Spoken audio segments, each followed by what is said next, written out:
William Ruto na Ndindi Nyoro hawajakosana.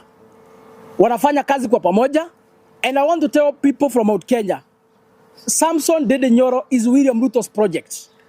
Na amelipwa pesa mingi. In fact, he's about to start his own political party. Na ile kazi Ndindi Nyoro amepatiwa na William Ruto is to make sure amegawa kaunti ya Murang'a, ameitenganisha na jamii ile nyingine yote ya Gema. Na that is why siku Ndindi Nyoro amepatia na press pale. Kwani yeye ndiye alikuwa chairman wa kwanza kutolewa kwa kiti. Si msimu siku umetolewa machairman wengi wa kamati kule bungeni. Do we have any other chairman from any committee mwenye alifutwa kazi alifanya press conference? He was the only one. He was the only one. Wale wengine hakuna mwenye alifanya press, lakini yeye mwenyewe ndiye alifanya tu press kujaribu kuhip emotions za watu wa Mlima Kenya ili wamhurumie. Waone ni kana kwamba amekosoa na William Ruto amefutwa kazi. Lakini ukisikiza ile maongeo alikuwa anaongea pale kwa ofisi yake hiyo siku, alikuwa tu anapiga kona, anazungusha watu anapiga kona. He's not coming out straight. Kwa sababu iko njamba William Ruto na Ndindi Nyoro wamepanga, na William Ruto alifichua jana akasema Ndindi Nyoro ni kijana yake na yeye ndiye anamtengeneza kisiasa.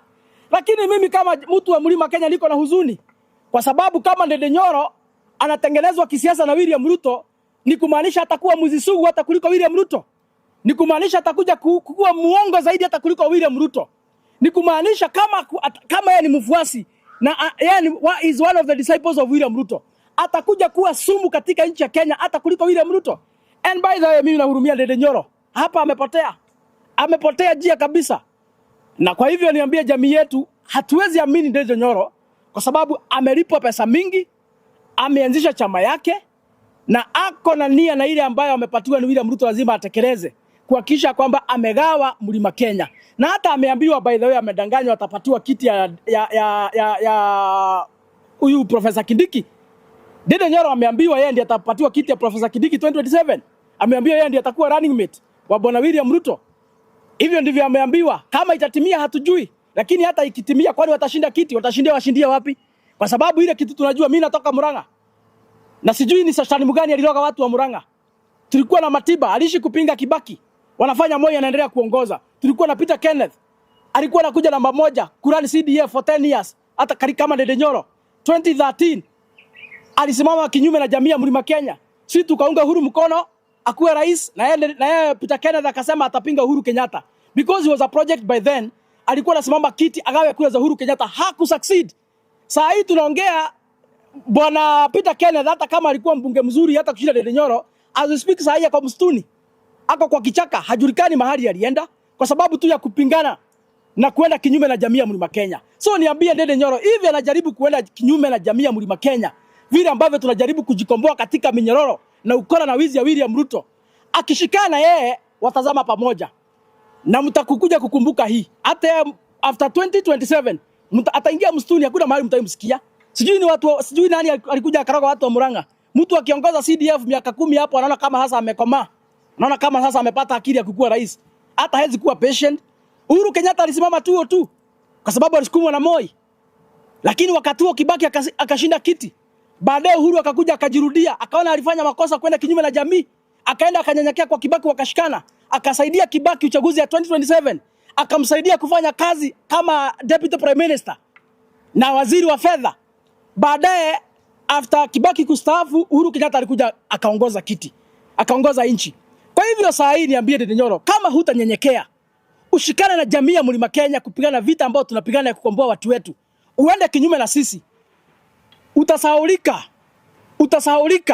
na watu watakuwa wakiulizana yule kijana alikuwa anaitwa Ndindi Nyoro kwani alienda wapi? Utasahaulika kama mafu ya Burukenge. My question to you Mheshimiwa Rigathi Gachagua, umesema kwamba ni mweupe kama kulingana na maneno ya William Ruto hapo. Sio Ruto wa kwanza kusema ya kwamba Gachagua alikuwa ametisha pesa. Alianza pale Kimani Ichung'wah, akaja Dennis Itumbi, wote wakisema kwamba alikuwa ameagiza bilioni za pesa kuuza kura za Wajiko kwa rais William Ruto. Now, let me ask you a question. Gachagua angepatiwa hizi pesa, tungekuwa na huyu Gachagua ambaye tunamuona kwa sasa?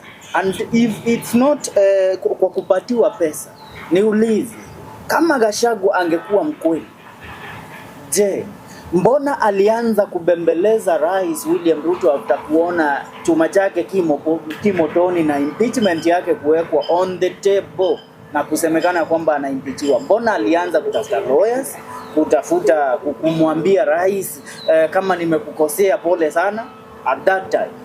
Njia moja ya kujua ya kwamba uko na kichaa ni kuamini matamshi ya William Ruto.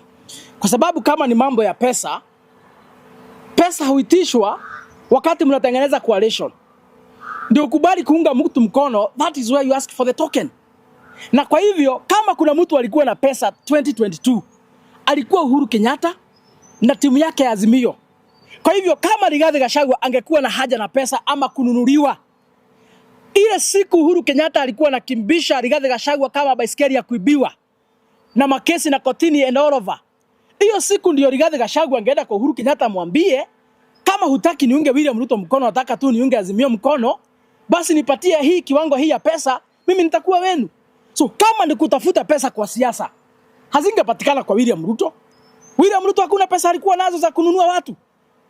So kama Rigathi angekuwa na haja na pesa ya siasa anunuliwe 2022, angeenda kwa Uhuru Kenyatta, lakini alisimama na msimamo wake.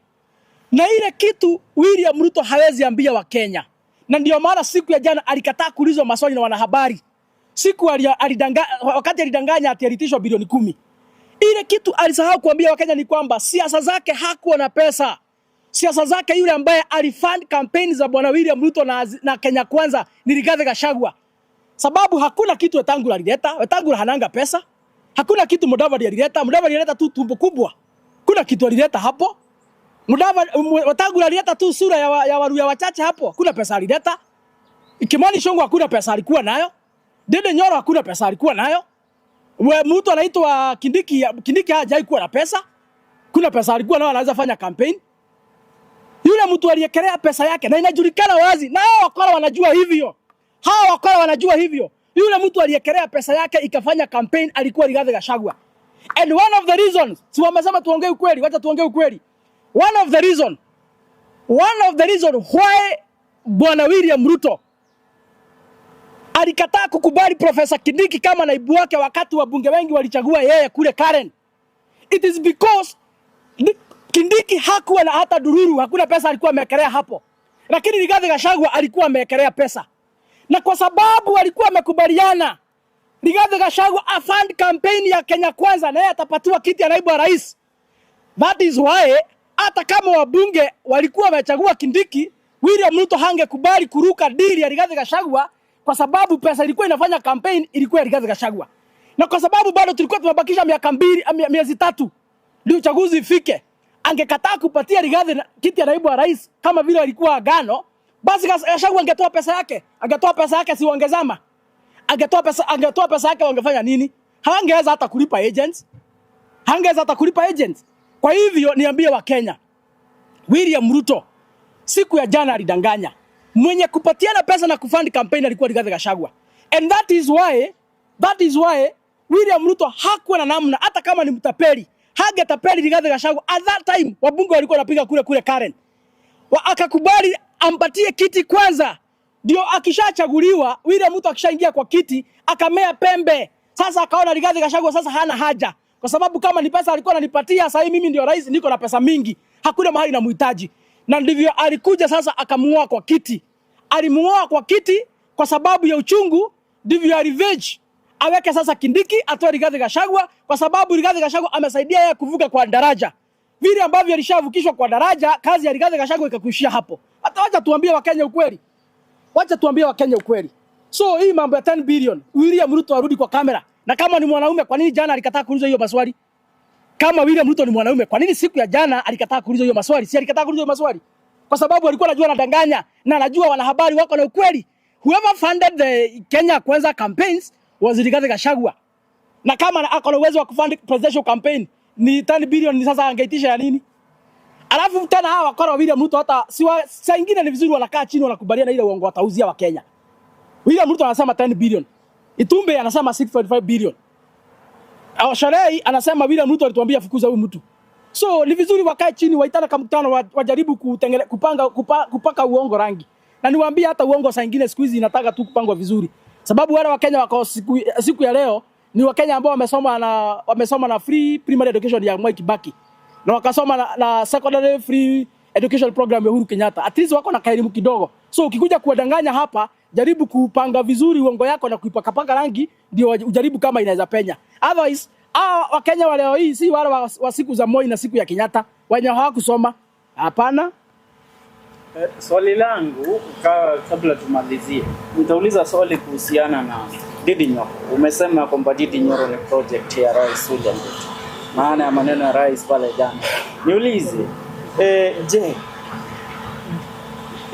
kaunti ya Murang'a tuna Ndindi Nyoro na tuna gavana Irungu Kang'ata. Na wote ni wachapakazi.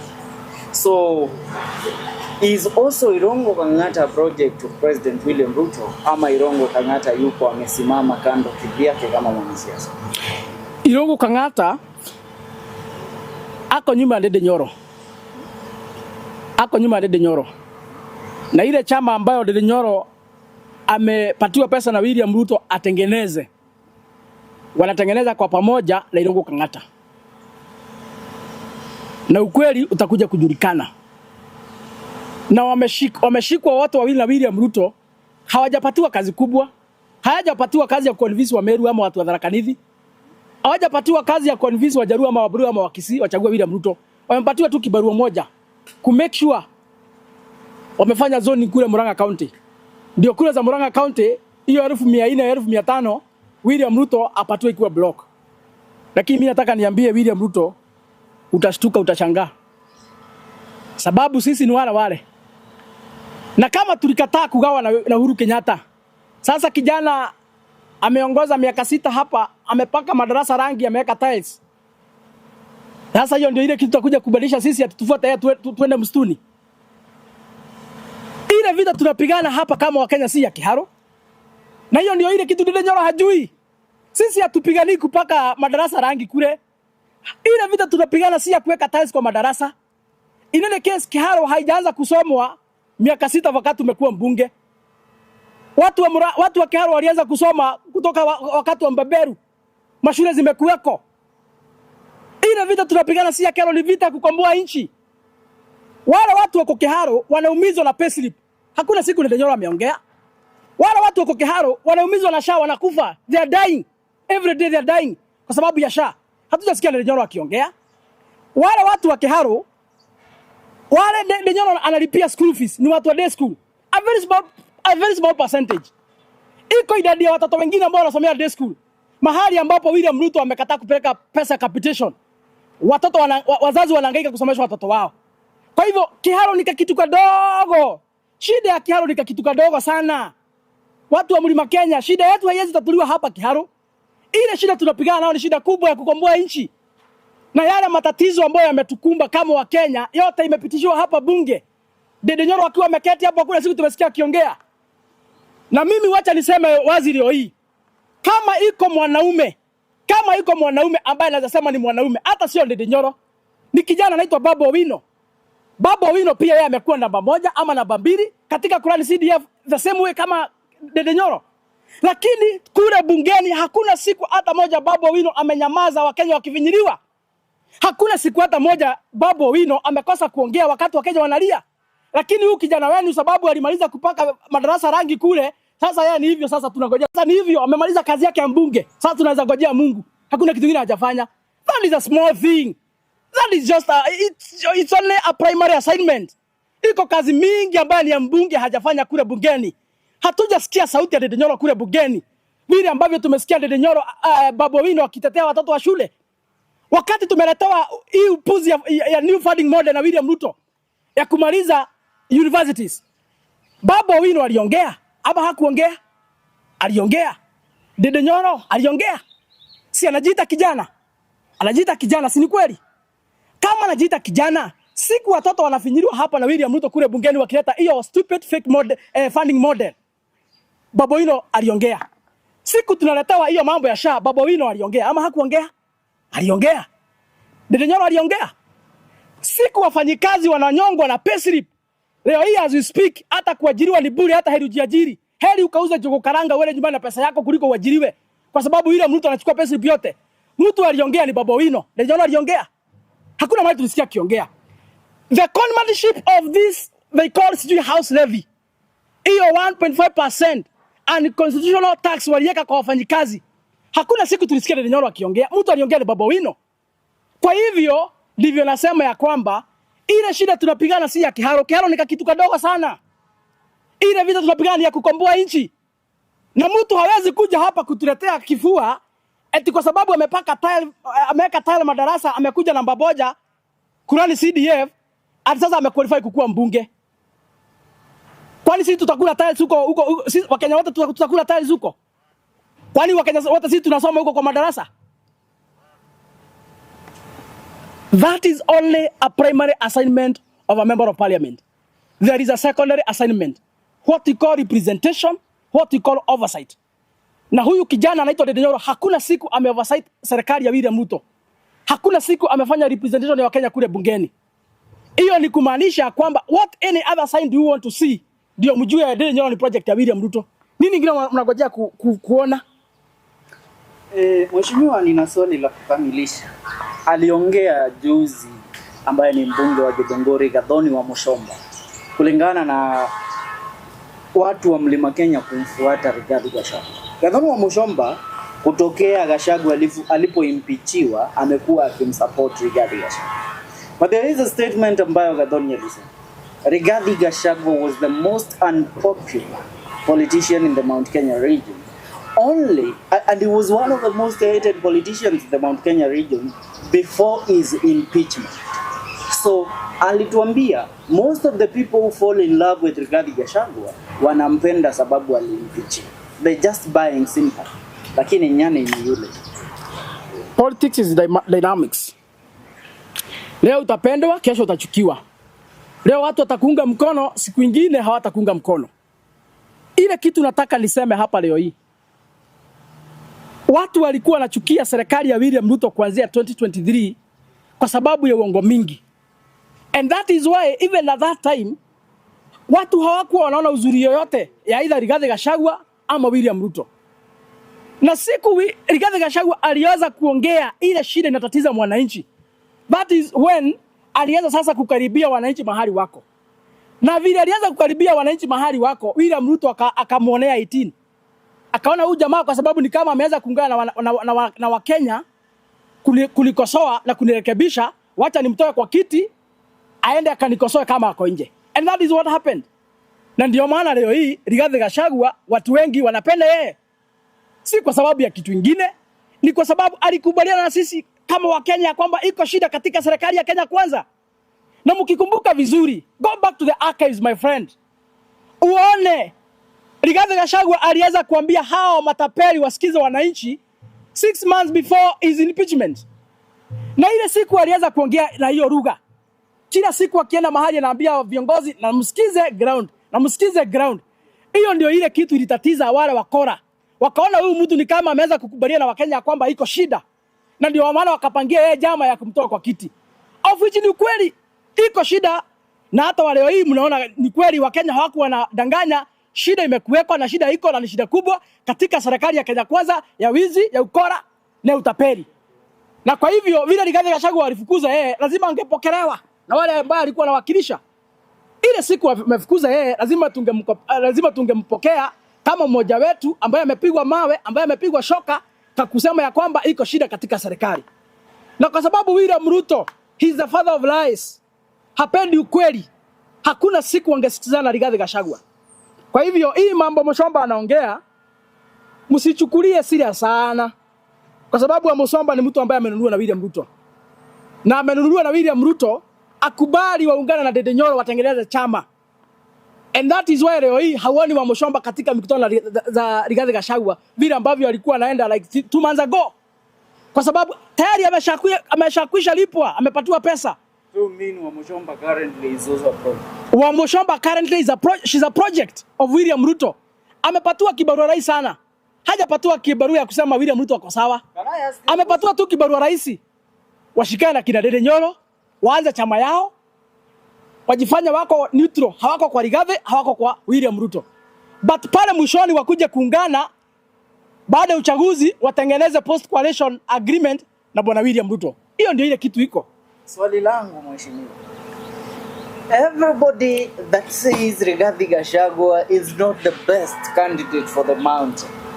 You people label them as a traitor. You people label them as a project of the president. Why can't they speak from an honest opinion? No. My friend, hakuna siku tumesema Rigathi Gachagua is our mountain presidential candidate. Hakuna siku tumesema tunaunga Rigathi Gachagua kusimama kiti ya urais. Kwa sababu hata yeye mwenyewe hakuna siku amesema anasimama urais. Hakuna siku ametaja hivyo. So sisi hatuna shida na wale ambao ati wanasema Rigathi Gachagua hawezi kuwa rais. Hata sisi hatusemi anaweza kuwa, sababu hata yeye mwenyewe hajasema anaweza kuwa. Ile shida tuko nayo na ndio Wakenya hawaelewi.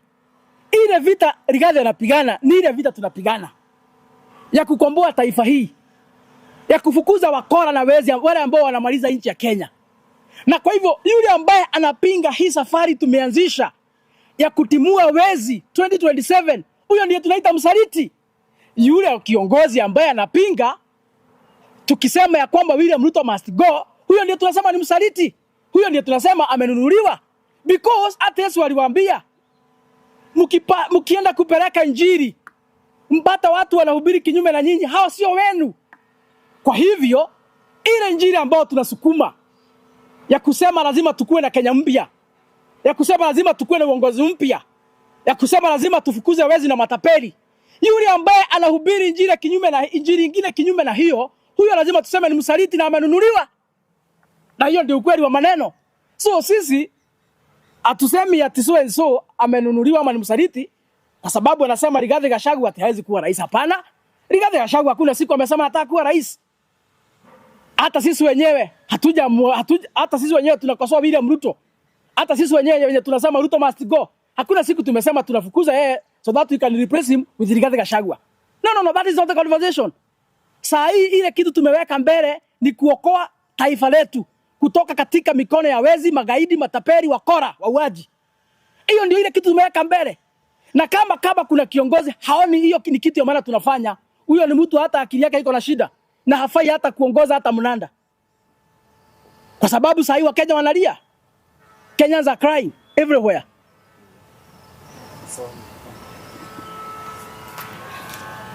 Swali ya mwisho. So kama hakuna swali, tutafungia hapo. Mengi yanakuja, tutakuja kumwelezea. Na ile kitu tutafanya, unless watuue, ukweli tutaambiana. Tunajua vile Ruto na watu wake wako na allergy, hawapendi kusikia ukweli. Kwa sababu wao ni watoto wa shetani kiuongo. That is why hawapendi ukweli mahali. Lakini kama hawatatua, tutawaambia ukweli usiku, mchana, usiku, tutaongea ukweli. Otherwise niambie Wakenya kwa jumla, ni wakati wa kushikana kama Wakenya wazalendo. Ni wakati wa kushikana kama Wakenya wazuri. Tushikane zote bila kuangalia dini ama ukabila. Tukomboe nchi yetu katika mikono ya matapeli. Tukomboe nchi yetu kutoka katika mikono ya magaidi. Kwa sababu mnaona ile mashida tunapitia kama Wakenya. Ni hayo tu kwa leo. Mungu awalinde. Mungu alinde nchi yetu. Kwa majina naitwa Isaac Mungai ama kijana msafi. Asanteni sana.